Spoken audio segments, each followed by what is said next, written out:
বছর মহিলা বেপর্দা, 40 বছর মহিলা বেপর্দা, প্রতিদিন মহিলার আওয়াজ পরপুরুষ শুনে,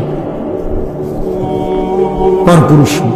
একবার জীবনে নবীর স্ত্রীরা 9 জনে নবীজির কাছে বলছে, আমাদের খাদ্য খাবারের একটু কষ্ট হয়, আপনি যে অতিরিক্ত যুদ্ধের যে সম্পদ পান সেখান থেকে আমগো বরাদ্দ মাঝে মধ্যে গনিমতের মাল পাইলে একটু বাড়াইয়া দিলে হয় না? এই কথাটা একবার জীবনে বলছি।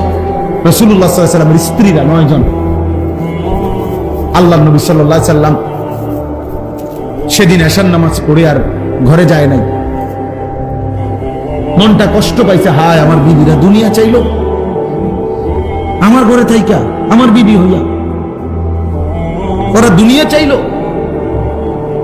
তো মন খারাপ করে যখন তিনি মসজিদে বসে আছেন, এশার নামাজের উপরে ঘরে যাচ্ছে না, হুজরায়, তো আল্লাহ তাআলা বলছে, বন্ধু, ইয়া আইয়ুহান নাবিয়্যু কুল লিআজওয়াজিকা ইন কুনতুন্না তুরিদনাল হায়াতাদ দুনিয়া ওয়া যিনাতাহা ফাতাআলাইনা উমাত্তিউকুন্না ওয়া উসাররিহুন্না সারাহান জামিলা। আপনি যান, ঘরে যান, মন খারাপ করেন না। আপনার বিবিদেরকে গিয়ে বলেন, হে বিবিরা, যদি তোমরা দুনিয়া চাও, সম্পদ চাও, তো যা লাগবে, যা কিছু ফার্নিচার, আসবাব, গহনা, কসমেটিক্স যা লাগবে বলো, আমি সব তোমাদেরকে দিয়ে দেব, এক শর্তে, শুধু আমি রাসূলের স্ত্রী, এটা ছেড়ে দিতে হবে। বুঝেন নাই? মুহাম্মাদের স্ত্রী থাকতে পারবা না, আমার থেকে তালাক নিয়ে নিতে হবে, এরপরে যা বলো সব দেব, সব দেব। وَإِن كُنتُنَّ تُرِيدْنَ اللَّهَ وَرَسُولَهُ وَالدَّارَ الْآخِرَةَ فَإِنَّ اللَّهَ أَعَدَّ لِلْمُحْسِنَاتِ مِنكُنَّ أَجْرًا عَظِيمًا। আর যদি আল্লাহকে চাও, রাসূলকে চাও, আখিরাতকে চাও, তো এখন নিয়মিত নেক আমল করতে হবে, মুহসিনাত হইতে হবে, মানে নেককার নারী হইতে হবে। তাহলে আমি আল্লাহ ওয়াদা দিলাম, সর্বশ্রেষ্ঠ বিনিময় জান্নাত দিয়ে দেব। সিদ্ধান্ত নাও, দুনিয়া চাইলে রাসূল ছেড়ে দাও, আল্লাহ রাসূল আখিরাত চাইলে দুনিয়া ছেড়ে।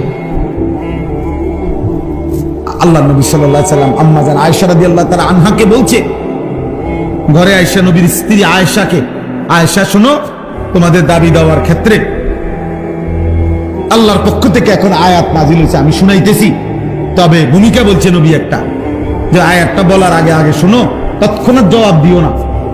তুমি বাকি 8 জনের লগে মিটিং করো, মশওয়ারা করো, পরামর্শ করো, প্রয়োজনে তোমরা তোমাদের বাড়িতে যাও, যাইয়া তোমাদের আব্বা মা, ওই ছেলে ওই দিকে জায়গা আছে তো বাবা, ওই দেখো, ওই দরজাটা দিয়ে ঢোকো, তুমি আও বাপ, এদের ঢুকে শোনো কতক্ষণ।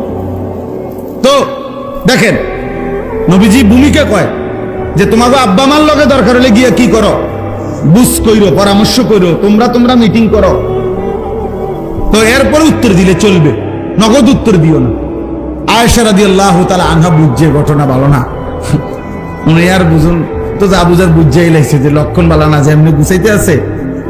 তো বলতেছি, ইয়া রাসূলুল্লাহ, কারে কারে জিগামু এটা পরে, আগে আয়াত বলেন, মানে আল্লাহ কি নাজিল করছে এইটা না আগে কইবেন, পরামর্শ তো কার লগে করবে সেটা আমি বুঝুন, আপনি আগে বলেন কি ঘটনা, কি আয়াত না কইবেন আগে।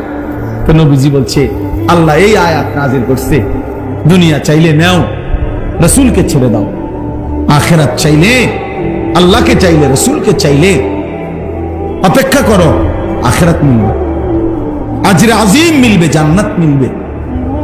আম্মা জান আয়েশা রাদিয়াল্লাহু তাআলা আনহা বলেন, আল্লাহর কসম ইয়া রাসূলুল্লাহ, কাউকে জিজ্ঞেস করতে হবে না, বাকিদের লোকের পরামর্শের দরকার নাই, মা বাবার পরামর্শ দরকার নাই। যদি আপনাকে হারাইতে হয়, দুনিয়া যদি আমি 100বারও পাই, আমি এমন দুনিয়া চাই না। আপনাকে হারিয়ে, আপনার মতো স্বামীকে হারিয়ে এই দুনিয়া আমি 100বার দিলেও নেব।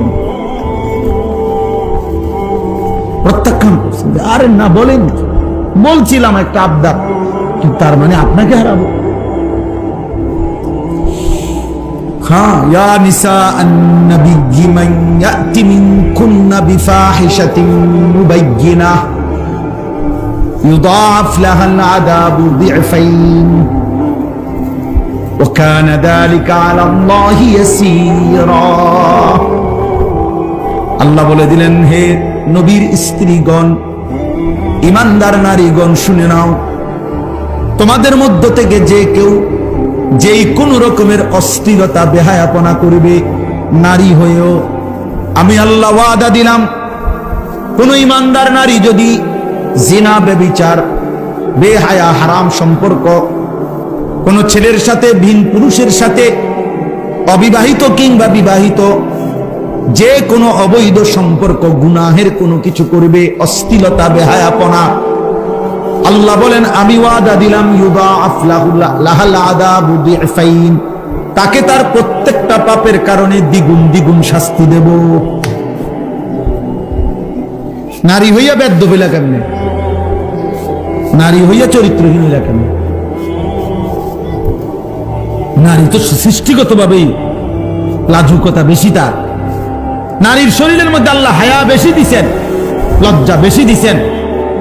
সেই নারী যখন লজ্জা ভেঙে ফেলে, ওই মেয়ে যখন অসভ্য হয়, তো এটা একেবারে ফসা দুর্গন্ধ, লাশের চাইতে বেশি দুর্গন্ধ চড়া। হ্যাঁ, কারণ আল্লাহ তাআলা তো পুরুষের চাইতে বেশি হায়া, লজ্জা, শালীনতা নারীর মধ্যে বেশি দিছিলেন। কিন্তু সে যখন ওইটাও ডিঙ্গে এলাইছে, আমরা বুঝেন না কেমন অসভ্য। এই জন্য আয-যানিয়াতু,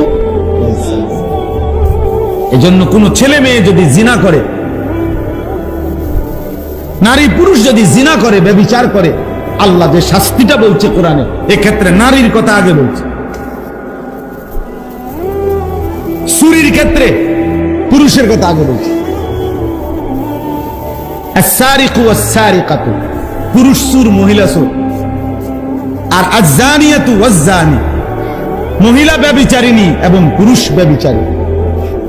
মহিলার নাম এখানে আগে কইছে। ব্যভিচার যদিও করছে দুইটা মিল্লা, অসভ্যতা, কিন্তু এই ক্ষেত্রে